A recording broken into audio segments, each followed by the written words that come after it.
Hey, Hammy here, back with part 2 of chapter 11, section 11.2. I actually think I'm going to split this second section of the chapter into 2 videos just to keep them from getting too long. We will work our way through here a little bit and then we'll kind of cut it off and we'll finish up the second section of part 2 in a part 2 video. In the second video, we're going to take a look at some of Mendel's crosses, some of the things he found. One of the big things that we need to know is some terminology. So this idea that he started with true breeding, okay, in other words, he let them sort of self-breed over and over and over again. And we looked at this in the last video, those 7 different traits like flower color, pea color, whether the seed was smooth or bumpy, whether the plant was tall or short, all of those things. And so you let them self-pollinate over generation to generation, and you weed out all of any other traits other than like tall, till when you cross the 2 plants, they're always going to be tall. Okay, we call that homozygous plants. They're true breeding. If we write it in terms of alleles, they're going to be big T, big T. It's always big T for the tall plants. And then he also had short plants that might be little t, and they're always going to be little t. If you cross them, you're never going to get a tall plant. They've been selectively bred and allowed to self-pollinate for so many generations. He chose varieties that differed in only one trait. Okay, a monohybrid cross. Okay, so he wasn't following multiple traits at once, although you can, and he did, and we'll take a look at that. In his crosses, reciprocal crosses, some terminology, again, we'll use is the P generation or parental generation. You cross the parents to get the first filial. Filius means sons and daughters. So the first sons and daughters, or the F1 generation. And then you cross the F1 generation and you get the second filial, or the F2 generation. And by doing this reciprocal cross, he came up with the law of segregation. And we'll look more closely at that and what that means. Okay, here is just kind of a schematic diagram of that initial cross. So we're starting with our P generation up here, the purebred, true breeding, homozygous plants. So we know that in the particulate theory, where we say, again, they didn't know about DNA or chromosomes or any of that good stuff. And so there was something that had the gene. If I use a big T to represent the tall trait, now we know that that's a gene, right, for tallness. This would have, he assumed that there were 2 factors or genes for tallness, and there had to be 2 factors or genes for shortness. When this formed gametes, this would be the pollen in the ovules that you find that how plants sexually reproduce. The parental gametes, obviously big T or big T, all the gametes had big T. On the short plants, they all had little t. So what is the F1 generation? The F1 generation were all tall, okay, because they had 1 of each. We say it is heterozygous. Okay, heterozygous, it has 1 dominant allele and 1 recessive allele.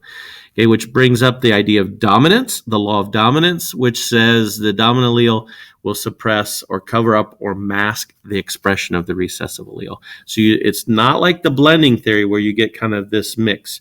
Okay, the tall trait covered up the short trait. Okay, so when you cross tall with short, 100% of the F1 generation were tall. Then he looked at, okay, let's cross 2 F1 plants. So he crossed big T, little t, crossed with big T, little t. Okay, what gametes can form? Well, each one could pass on a dominant allele or a recessive allele. Okay, so a dominant allele, recessive allele. And so what possible combinations of gametes can you get? Well, you can have big T. You can get homozygous tall, heterozygous tall, or homozygous short. Okay, and obviously, if you're showing the recessive trait, you are homozygous because that's the only way. You have to have two recessive alleles, two recessive genes for that recessive trait to show up. And we talk about phenotypic ratio. Pheno, I always remember pheno, pH, physical appearance. So how did they look? Tall, tall, tall, short. So 3-1, dominant to recessive. 3 tall to 1 short. 3/4 tall, 1/4 short. Okay. We can also talk genotypic ratio here in a little bit. How many homozygous tall? 1 homozygous tall, or 1/4. Okay. 2 out of 4 are heterozygous, dominant, 1 homozygous recessive. Okay. Or 1/4 homozygous tall, 2/4 or 1/2 heterozygous tall, 1/4 homozygous recessive. Okay. So, and this would be the ratio. Now, would we have exactly 4 plants? No, you'd have thousands of seeds. And we'll look at some of his numbers here in a second. But looking at those thousands of offspring, did he see a 3/4 to 1/4 ratio? And it was pretty close. And it was actually quite amazing that those numbers were that close. And he counted a lot of pea seeds. Okay, Mendel's first law, besides the law of dominance, is the law of segregation. And this is where, again, I already mentioned this, each individual has a pair or 2 genes or 2 alleles. Okay, he called them factors because, again, we didn't know about DNA and genes and all that stuff back then. They had 2 factors for a trait. Okay, and he said when they form sperm and egg, or in this case, pollen and ovule, because we're talking plants here, they would separate, and they have an equal chance of separating and coming back together in the offspring. And each gamete only had one of these 2 factors up here. Okay, and then fertilization allowed the offspring with 2 factors, one from each parent, would recombine to form the trait of the F2 generation. The results of the monohybrid cross, all F1 plants were tall 100%, and this disproved the blending hypothesis. Okay, they all showed the dominant trait. So again, quick review. Each trait in a pea plant is controlled by 2 alleles, or he called them 2 factors. Okay, and there's different forms of a gene. They can be dominant, which we use the capital letter we usually use the first letter of the dominant trait, and then we capitalize it for the dominant, and then we use the recessive. So if tall is dominant, we use big T and little t for short. Okay. If we're using round and wrinkled, round is dominant, so we use big R. Wrinkled is recessive, so we use little r. So we use the first letter of the dominant trait, capitalize it for the dominant allele, lowercase for the recessive allele. Alleles occur on a homologous pair of chromosomes. So let's compare this back to last chapter when we're talking about meiosis and gamete formation. Okay, remember, homo means the same, so it'd be identical, like big T, big T. Hetero would mean different, like big T, little t. Or homozygous, you could have little t, little t. Homo, the same. Hetero, different.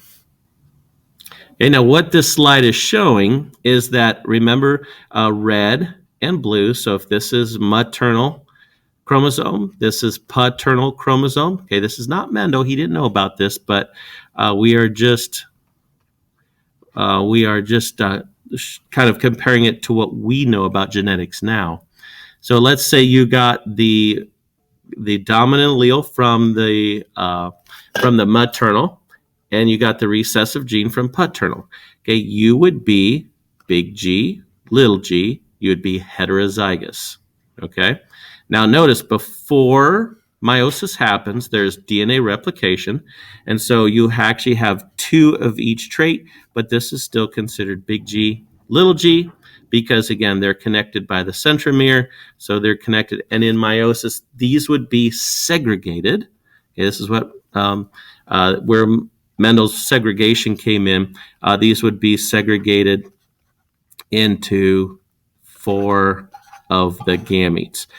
Okay, so whereas the initial, germ lining cell would be big G, little g, each of the gametes, you'd have 2 of them with big G's and 2 of them with little g's. So that's the segregation. These things would pull apart in meiosis, and you'd have an equal chance of all the gametes having either one of those alleles or factors. Okay, and each gene is at a specific loci or a different position on the chromosome. And we talked a little bit about this last chapter too, of how the closer you are on the chromosome, you're linked and you're probably passed together.